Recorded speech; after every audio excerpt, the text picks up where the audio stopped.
안녕하세요. 우리가 머신러닝 모델, 특히 분류 모델의 성능을 얘기할 때 제일 먼저 떠올리는 게 뭐죠? 네, 바로 정확도일 거예요. 그런데요, 이 정확도라는 지표가 사실은 우리를 아주 교묘한 함정에 빠뜨릴 수 있다는 거 혹시 알고 계셨나요? 오늘은 바로 이 정확도의 함정을 피해서 분류 모델의 성능을 진짜 제대로 평가하는 법에 대해 한번 깊이 파고들어 보겠습니다. 그럼 바로 질문 하나 던져볼게요. 만약 여러분이 만든 모델이 정확도 99%를 달성했다. 이러면 무조건 와, 성공이다 하고 좋아해도 되는 걸까요? 대부분은 아마 당연하죠 라고 생각하실 거예요. 99%인데. 하지만 과연 정말 그럴까요? 자, 여기 한번 보세요. 정말 극단적인 예시를 하나 가져왔는데요. 의료 진단 모델이라고 상상해 봅시다. 모델 A는 정확도가 무려 99%나 돼요. 와, 대단하죠? 근데 치명적인 문제가 있어요. 정작 가장 중요한 실제 질병 사례는 단 한 건도 못 찾아내는 거예요. 반면에 모델 B는 정확도가 90%로 A보다 낮아요. 하지만 실제 아픈 환자의 80%를 정확하게 찾아냅니다. 자, 여러분이 의사라면 혹은 환자라면 어떤 모델을 쓰시겠어요? 당연히 B겠죠. 바로 이게 정확도의 역설이라는 겁니다. 겉으로 보이는 높은 숫자에 속으면 안 되는 이유가 바로 여기에 있는 거죠. 그럼 정확도를 넘어서 모델의 진짜 성능을 보려면 대체 어디서부터 시작해야 할까요? 정답은 바로 이 혼동 행렬, 영어로는 confusion matrix입니다. 앞으로 나올 모든 분류 지표들의 어머니 같은 가장 기본이면서도 제일 중요한 도구라고 할 수 있습니다. 자, 혼동 행렬의 첫 번째 구성 요소, 가장 기분 좋은 경우죠. 바로 진양성, true positive입니다. 이건 뭐냐면 모델이 정답을 정확하게 맞힌 거예요. 병이 있는 환자에게 네, 병이 있습니다 라고 제대로 예측하는 것처럼요. 우리가 모델을 만드는 이유, 그 자체죠. 다음은 거짓 양성, false positive입니다. 이건 한마디로 헛다리 짚은 경우, 즉 거짓 경보라고 생각하시면 쉬워요. 실제로는 괜찮은데 모델이 이거 문제 있는데 하고 잘못 예측한 거죠. 예를 들면 멀쩡한 사람한테 암 진단을 내리는 상황. 상상만 해도 끔찍하죠? 불필요한 걱정과 비용을 유발하는 아주 골치 아픈 실수입니다. 그리고 어쩌면 이게 제일 위험할 수 있어요. 바로 거짓 음성, false negative입니다. 이건 모델이 진짜 문제를 그냥 지나쳐버린 경우예요. 명백히 아픈 환자인데 괜찮네요, 건강합니다 하고 말해버리는 거죠. 이건 정말 치명적인 결과를 낳을 수 있는 가장 피해야 할 실수 중 하나입니다. 마지막으로 진음성, 트루 네거티브입니다. 이건 아닌 걸 아니라고 정확하게 예측한 경우예요. 건강한 사람에게 네, 건강하십니다 라고 올바르게 알려주는 것처럼 이것도 우리가 바라는 아주 정확한 예측 결과입니다. 자, 방금 본 네 가지 요소를 이렇게 EXE 표 안에 넣으면 이게 바로 혼동 행렬이 됩니다. 간단하죠? 보통 세로축에 모델이 예측한 값을 가로축에 실제 정답을 놓는데요.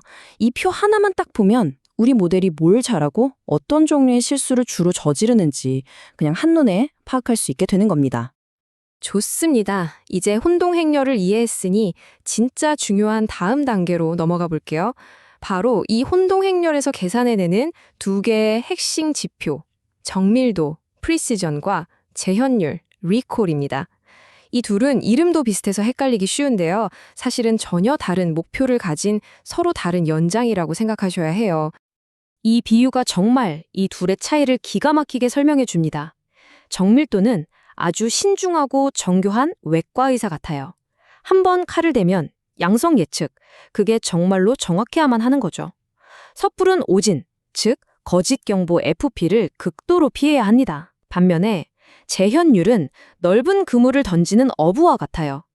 일단 바다에 있는 물고기, 실제 양성은 한 마리도 놓치지 않고 FN 최소화, 싹 다 잡아 올리는 게 목표인 거죠. 이걸 수식으로 보면 차이가 더 명확해져요. 정밀도는 분모가 TP 플러스 FP, 즉 모델이 양성이라고 예측한 모든 것들이에요. 그 중에서 진짜 양성 TP가 얼마나 되냐 이걸 보는 거죠. 의사 선생님의 진단이 얼마나 정확한가 이걸 묻는 거고요. 반면에 재현율은 분모가 TP 플러스 FN, 즉 실제 양성인 모든 것들입니다. 그 중에서 우리 모델이 몇 개나 찾아냈냐, TP 이걸 보는 거예요. 어부의 그물이 얼마나 촘촘한가 이걸 묻는 거죠. 분모가 완전히 다르다는 것, 이게 핵심 포인트입니다. 근데 이런 고민이 질 수 있죠. 아, 저는 정밀도도 중요하고 재현율도 중요한데 둘 중 하나만 고를 수가 없어요. 맞아요. 그런 경우가 훨씬 많습니다. 바로 그럴 때 등장하는 해결사가 F1 스코어입니다. F1 스코어는 정밀도와 재현율, 이 두 마리 토끼를 다 잡고 싶을 때 쓰는 지표로 둘의 조합 평균을 내서 하나의 숫자로 딱 보여주니까 아주 편리하고 유용합니다. 자, 지금까지 이론만 얘기했더니 조금 지루하셨을 수도 있겠네요. 그럼 이제 실제 숫자를 가지고 이 지표들이 어떻게 계산되고 또 어떻게 해석될 수 있는지 직접 한번 해보겠습니다. 여기 총 200건의 데이터를 분류한 모델의 성적표, 즉 혼동 행렬이 있습니다. 보니까 진양성 TP가 40개, 거짓 양성 FP가 10개, 거짓 음성 FN이 20개, 그리고 진음성 TN이 130개네요. 자, 이걸로 지표를 하나씩 계산해 볼까요? 먼저 정확도는 전체 200개 중에 맞힌 거 40 플러스 130이니까 170개, 즉 85%가 나옵니다. 와, 꽤 높죠? 근데 재현율을 한번 보세요. 실제 양성인 케이스는 총 60개, 40 플러스 20이었는데 우리 모델은 그중에서 40개밖에 못 찾았어요. 계산해보면 약 67%. 이게 무슨 뜻일까요? 이 모델은 실제 양성인 사람 셋 중 한 명은 그냥 놓치고 있다는 끔찍한 얘기가 됩니다. 정확도 85%라는 숫자만 보고 좋아했다면 결코 몰랐을 이 모델의 치명적인 약점인 거죠. 여기서부터는 조금 더 깊이 들어가 볼게요. 모델 성능을 개선한다는 건 사실 이 트레이드 오프, 즉 상충 관계와의 싸움이라고 할 수 있습니다. 하나를 얻으면 다른 하나를 잃는 경우가 대부분이거든요. 이 트레이드오프 관계를 한눈에 보여주는 아주 멋진 도구가 바로 ROC 곡선입니다. 복잡해 보이지만 원리는 간단해요. Y축은 트루 포지티브 레이트, 즉 재현율이에요. 얼마나 많은 진짜 배기를 잡아냈는가 하면 보상을 나타내고요.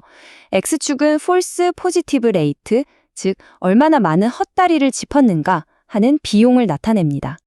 핵심은 바로 이겁니다. 세상에 공짜 정심은 없다. 모델의 기준을 낮춰서 더 민감하게 만들면 놓치는 사례 FN이 줄어들겠죠. 즉 재현율이 올라갈 겁니다. 하지만 그 대가로 멀쩡한데 문제라고 판단하는 실수, FP도 같이 늘어날 수밖에 없어요.